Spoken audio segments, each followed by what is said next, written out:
Assalamualaikum warahmatullahi wabarakatuh. Alhamdulillahirabbil alamin wal aqibatu lil muttaqin wala udwana illa 'alal zalimin. Asyhadu alla ilaha illallah wahdahu la syarikalah al malikul haqqul mubin wa asyhadu anna muhammadan abduhu wa rasuluh arsalahu rahmatan lil alamin. Allahumma sholli wa sallim ala Muhammadin wa ala alihi wa ashabihi ajmain. Amma ba'd. Pemirsa yang berbahagia, dalam surat Al-Mumtahanah ayat 4 Allah Subhanahu wa taala berfirman, A'udzubillahi minasyaitonirrajim. Qad kanat lakum uswatun hasanatun fi Ibrahima walladzina ma'ahu. Sesungguhnya telah ada suri tauladan yang baik bagimu pada Ibrahim dan orang-orang yang mengikutinya.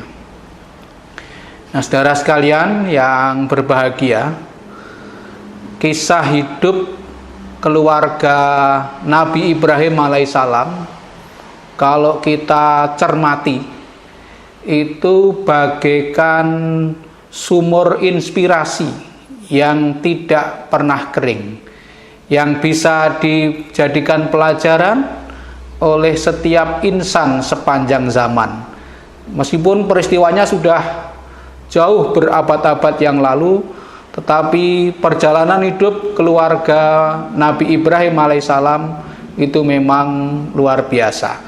Jadi sampai kemudian Allah memberikan gelar kepada Nabi Ibrahim itu sebagai Khalilullah, kekasih Allah.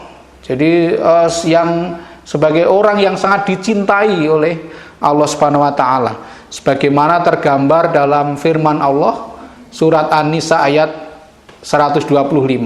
Dan siapakah yang lebih baik agamanya daripada orang yang ikhlas menyerahkan dirinya kepada Allah, sedang dia pun mengerjakan kebaikan dan ia mengikuti agama Ibrahim yang lurus, dan Allah mengambil Ibrahim sebagai kesayangannya.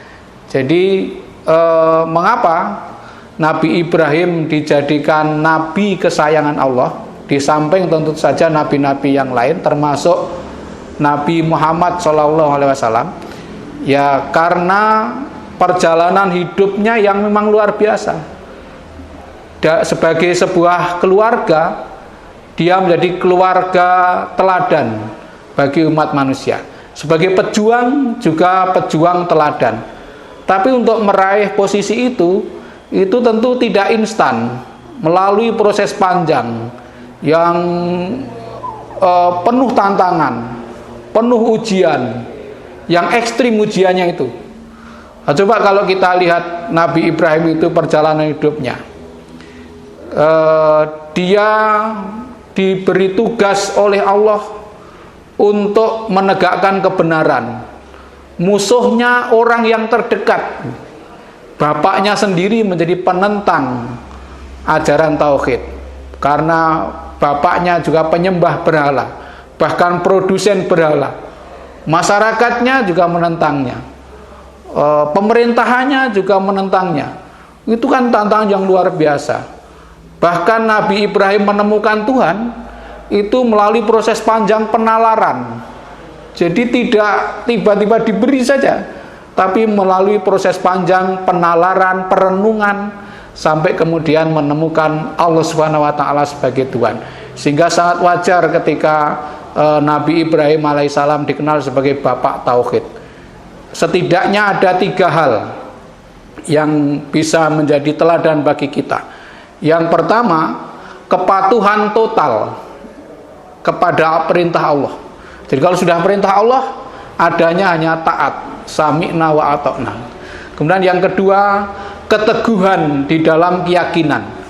Kemudian yang ketiga, Nabi Ibrahim dan keluarga itu sangat penyabar, ya, sangat penyabar, sehingga menjadi teladan dalam keluarga sakinah itu.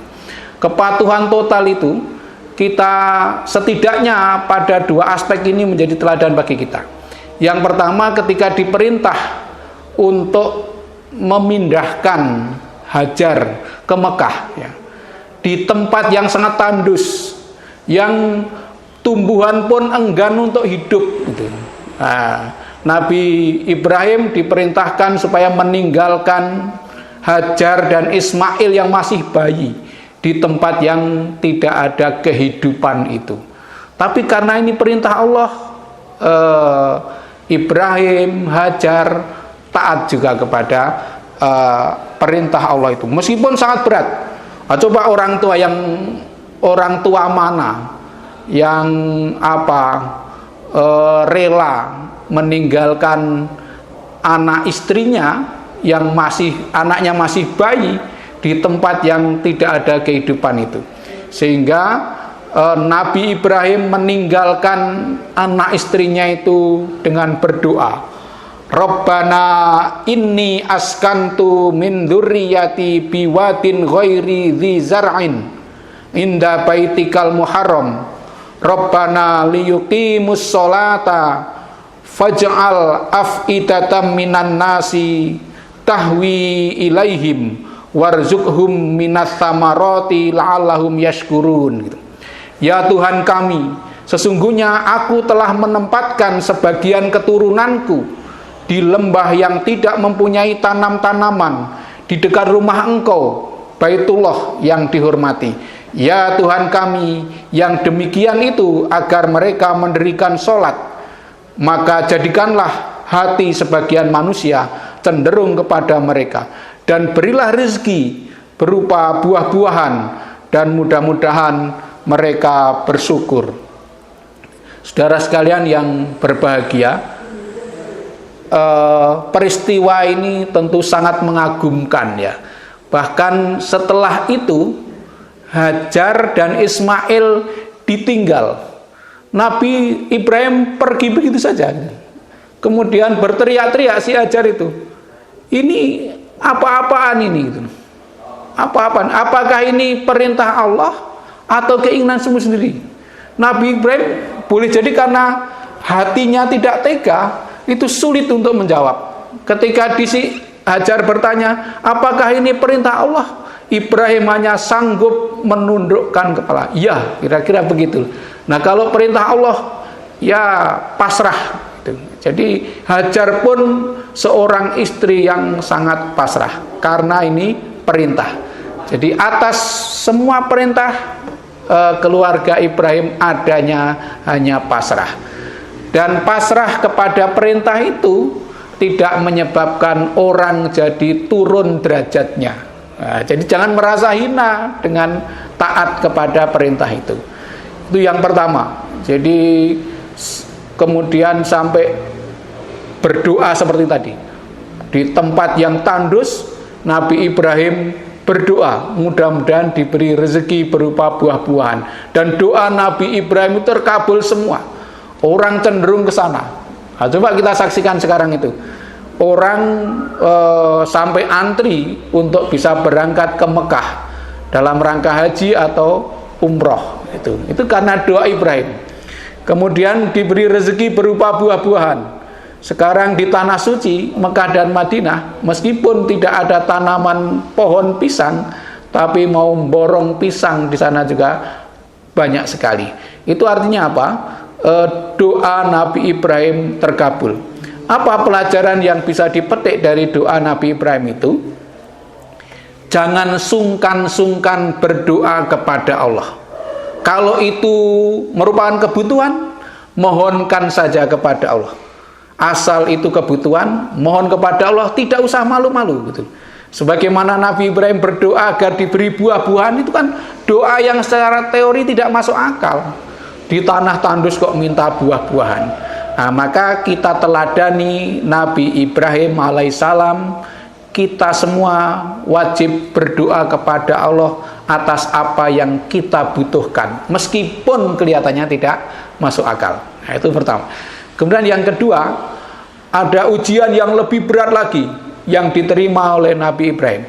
Ketika Ismail sudah beranjak dewasa, beranjak remaja, yang istilah Jawanya itu kayak dadi bocah sing nyeneng-nyenengke gitu. Jadi sedang menyenangkan. Jadi orang tua itu kalau punya anak sudah berangkat remaja itu senang sekali.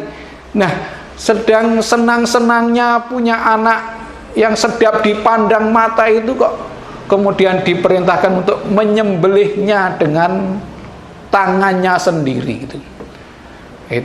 Itu kan berat sekali. Coba orang tua mana? Orang tua itu punya anak, jangankan sakit kronis, baru flu atau pilek saja, itu orang tua sudah pontang-panting bagaimana cara menyehatkan anaknya. Lah ini kok disuruh menyembelih gitu. Jadi saudara sekalian yang berbahagia, ujian yang sangat berat. Nah, tetapi Nabi Ibrahim alaihissalam berhasil melaksanakan perintah itu dengan sebaik-baiknya. Jadi perintah Allah dilaksanakan dengan sebaik-baiknya. Dan hebatnya lagi, anaknya itu yang bapaknya memberitahu kepada anaknya bahwa dia disuruh menyembelih anaknya justru mendorong untuk melaksanakan perintah itu, mengatakan laksanakan saja perintah Allah, insya Allah kau mendapatiku dalam keadaan sabar. Ini kan luar biasa. Maka pelajaran yang kedua, di dalam rumah tangga itu Ibrahim kan pemimpin rumah tangga. Sesungguhnya ketika di perintah menyembelih itu kan SK-nya sudah jelas, laksanakan. Andai kata Ibrahim itu teko ambil pedang lalu anaknya disembelih, selesai. Tetapi Nabi Ibrahim meskipun punya kewenangan, dia tidak sewenang-wenang. Nah, disinilah pentingnya kita belajar dalam kehidupan rumah tangga Ibrahim. Siapapun di dalam rumah tangga itu meskipun punya kewenangan tetapi tidak boleh sewenang-wenang. Nah, itu belajar dari perjalanan hidup keluarga Nabi Ibrahim alaihissalam. Kemudian kalau yang pertama tadi, Nabi Ibrahim dan keluarganya itu sangat patuh kepada perintah Allah. Maka yang kedua kelebihannya adalah sangat teguh di dalam memegang keyakinan. Meskipun yang dihadapi itu adalah orang tuanya, masyarakatnya, dan keluarganya, dan pemimpinnya atau pemerintahannya. Tetapi karena sudah diyakini sebagai sebuah kebenaran, ya tidak ada alasan untuk tidak menghadapi orang-orang yang menentang itu, sampai dengan risiko harus menjalani hukuman dibakar. Ketika mau menjalani hukuman dibakar itu, Nabi Ibrahim sama sekali tidak tahu kalau nanti Allah akan menyelamatkan dari panasnya api. Sebagaimana tidak tahunya Nabi Ibrahim ketika menyembelih anaknya nanti akan diganti dengan sembelian yang besar gitu. Nek wis ngerti ya ora gumun gitu loh. Tidak gumun, wis ngerti arep genine adem lalu masuk ke perapian, ya itu ndak heran. Tapi Nabi Ibrahim nggak tahu itu.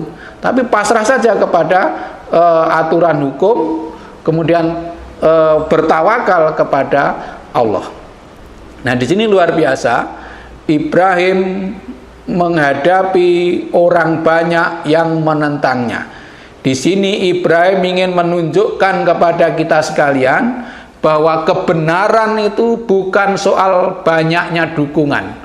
Kebenaran itu adalah keyakinan yang berasal dari Allah Subhanahu wa taala sesuai dengan akal sehat kita.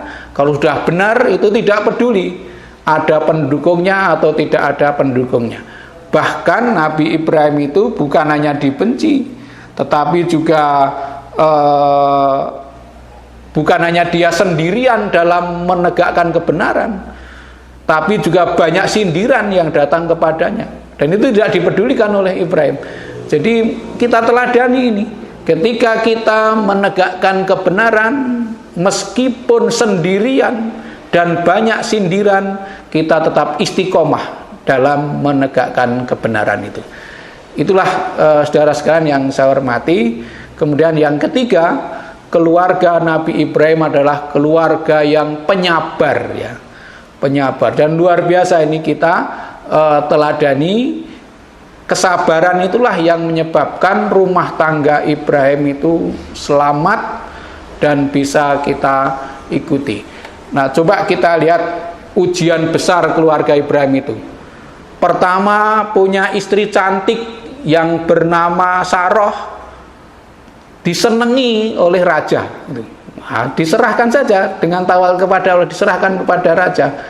Tapi setiap raja itu mau menyentuh, stroke tangannya. Nah, lalu Saroh diminta mendoakan agar sembuh kembali. Sehingga berulang kali dilakukan itu. Jadi diselamatkan oleh Allah, tidak tersentuh oleh tangan raja. Bahkan kemudian raja memberikan hadiah Siti Hajar kepada Saroh itu sebagai pembantunya, yang kemudian oleh Saroh si Ibrahim diminta menikahi Hajar. Ujian yang kedua adalah sudah nikah lama sekali, sudah lebih dari 80 tahun belum dikaruniai putra, padahal sangat menginginkan gitu. Keluarga mana yang tidak menginginkan punya anak gitu. Tapi itu kan masalah yang sangat besar, masalah yang sangat besar. Tetapi keduanya, baik Saroh maupun Ibrahim, tidak saling menyalahkan. Nah, maka kunci dalam membangun rumah tangga harmonis itu, kalau ada masalah jangan menyalahkan, justru saling mendukung, saling sabar untuk bersama-sama mencari jalan keluar.